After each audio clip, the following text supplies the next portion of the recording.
and welcome to my new Let's Play of Kirby's Squeak Squad. Yes, we are playing this game because I want to. It's one of my favorite Kirby games because I played first. Early afternoon in Dreamland. It's so peaceful that even the clouds are drowsy. Now it's Kirby's favorite time of the day, snack time. Today's yummy snack is a sweet fluffy slice of strawberry shortcake. Time to dig in, or not. Whoa, the cake Kirby was about to eat has suddenly vanished. That's scrumptious. Berry top slice of mouthwatering goodness. No doubt about it. This must be the work of that greedy King DDD. Well, there's no time to waste. Gotta get that cake back. That's how Kirby's latest fantastic adventure begins. We're thrown right into the action. If you play a Kirby game, you should know what to expect by now. At the time, I had not played a Kirby game before, so I didn't know what to really expect. I only played Air Ride, which is a spin-off. It'd be like playing Tingle's Rosy Rupee Land before playing the mainline Zelda, and then being like, whoa, this game is not like anything like it.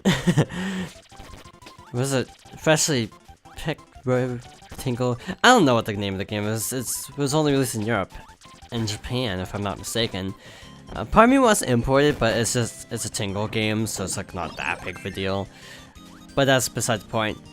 So you have all your moves. If you see my LPs of Adventure / Nightmare in Dreamland and Dreamland, you kind of have an idea of what to expect. This game was based off a very similar engine as Nightmare in Dreamland, if I'm not mistaken.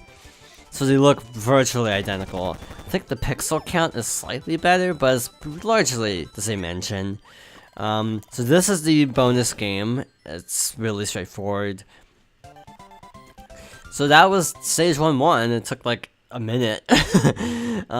Get used to that. This game is short. I want to do something short because, well, I've been playing so many RPGs lately. I kind of just want to kick back and do something a little bit more mellow. So we got a new mechanic here. Tap to pop, power up. You can keep up to 5. So this is referring to something that will not really be showing very much. But I'll just switch to this screen mode temporarily. You basically have 2 screens. So if you tap an item on the bottom screen, you get that power up. Likewise, we get another thing as well before too long.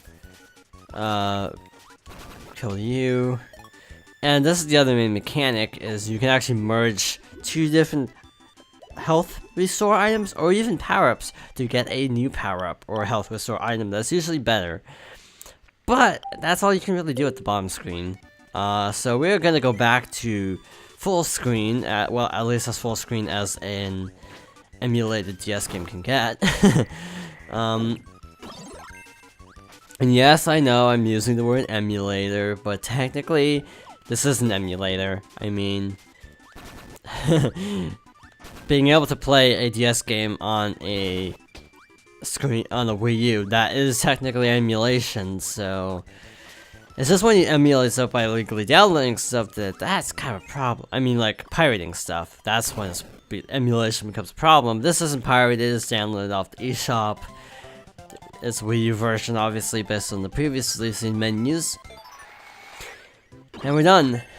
Another level down. Yeah, I just prefer not showing the bottom screen because I frankly don't use it very often. This is a really easy game. You don't need to do healing too often. The only time I'll probably need to use it is to basically re-equip items. Like, if I need a cutter here, I'll probably have to switch later. Hidden door here, it's a 1-up. It's useless. This game gives you so many 1-ups. You won't need that many. I died repeatedly on a really carelessly thought out practice run, and I still had plenty of lives to spare.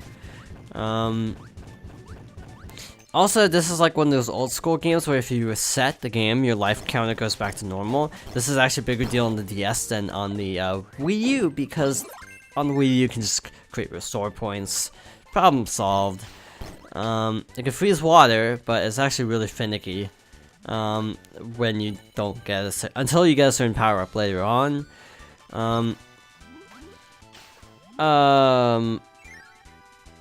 And also, I'm not really going to make a big deal about what's in every treasure chest until the end of the LP. That's something else I want to point out.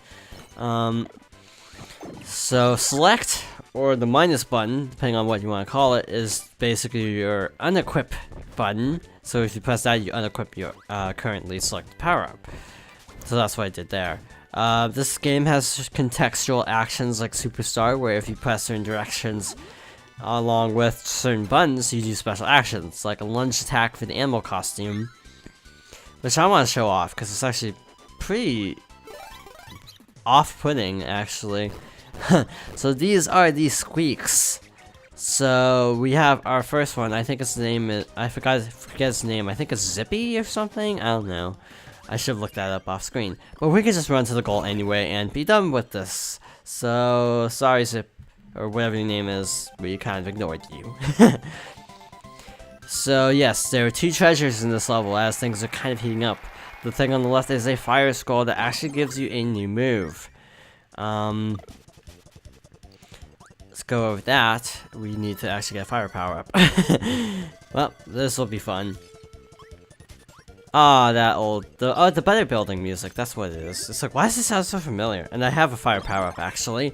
So now that we have the scroll, we can actually angle our fire up and down, which is actually really helpful when needing to burn very specific things.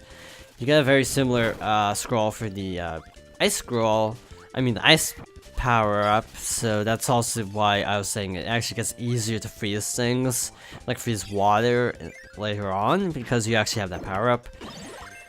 You can also do Final Cutter if you're familiar with Smash and know what Final Cutter is. It's actually a pretty solid move in this game, but it's kind of overkill for normal enemies. You only need it usually against bosses, so we won't be seeing it too often. This is an invincible power-up. I think it's like an invincible candy or something. I don't know the official names of Kirby stuff. Yeah, so we got a second treasure chest, and actually because we can go down here, because we're invincible, we can basically go through that Gordo and thus skip, and actually just get the special item. So you can clear this out and head straight to the goal if you so desire, but you can also just collect this treasure chest.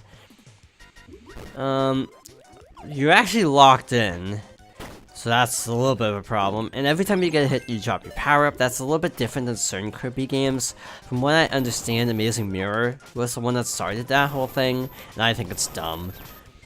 Superstar, you can actually take quite a few hits with your power-up. If you continue hitting the Squeaks when they're in their sun form like this, you can actually get really good healing items. And even before they disappear, you might want to keep hitting them just to get items. Don't worry, they don't die.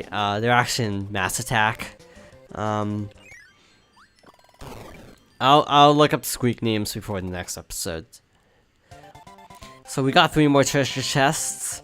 3 is the traditional number that you'll find, so keep that in mind.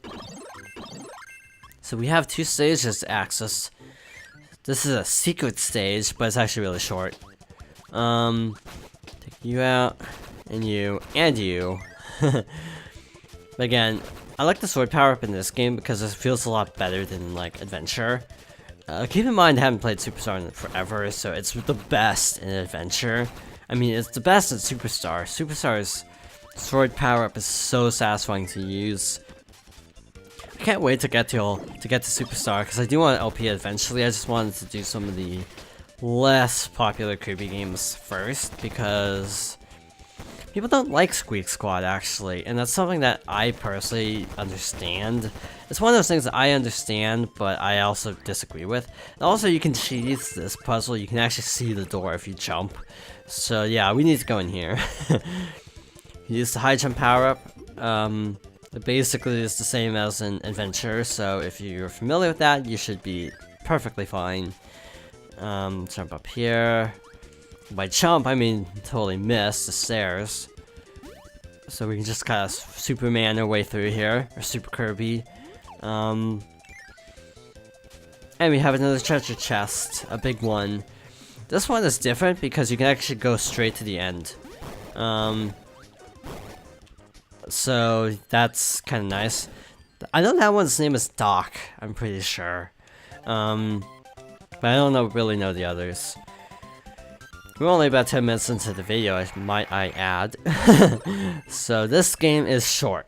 It gets a little bit better later on, but it's still pretty short throughout. This is basically just a refueling area. These little pink things, these little Kirby icon deals will basically give you an extra life if you collect 3 of them. This is a roulette. You activate it by touching the bottom screen. I usually prefer just the regular power-ups. So if you combine all 3 of the little Kirby things, you'll notice our life counter will go up. So that was me doing it off screen. I got an invincible candy from the random power-ups, so that's actually pretty solid. So a room over here, that's a 1-up again.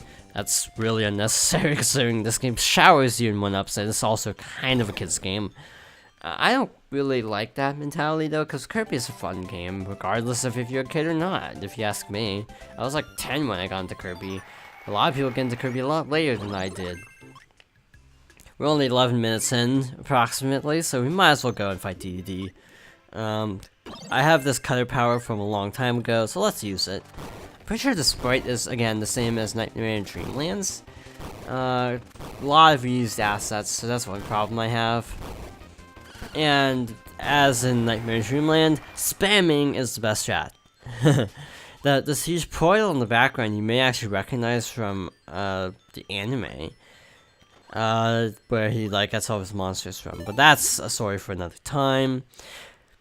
And with that, we have actually completed World 1 already. I'm not kidding when I say this is a really short game. What's this? Someone stolen King Dedede's treasure chest? Of course he doesn't know a thing about the strawberry shortcake. So what's going on? Who's really behind the disappearing shortcake? Suddenly a whirlwind appears, bringing a band of big-eared strangers. Who are these guys? A band of thieves known as the Squeaks. Treasure chests in tow, they begin to march jauntily away. It looks like they flew, if you ask me. King Dedede acts as quick as a wink. He grabs Kirby and hurls him at the Squeaks. What a shot! He throws a perfect strike. The Squeaks teeter and lose their balance. They all tumble under a deep chasm, taking the treasure with them. Surely the shortcake is part of the lost loot. Looks like Kirby's quest isn't over yet. Bringing up the question, why is there a chasm in Dedede's castle? Okay, so this is a short video. We've only been going for 13 minutes, but I feel like we should call it here as we are now entering World 2. So thank you so much for watching this new LP of Kirby Squeak Squad, and I hope you'll join me next time for more Squeak Squad.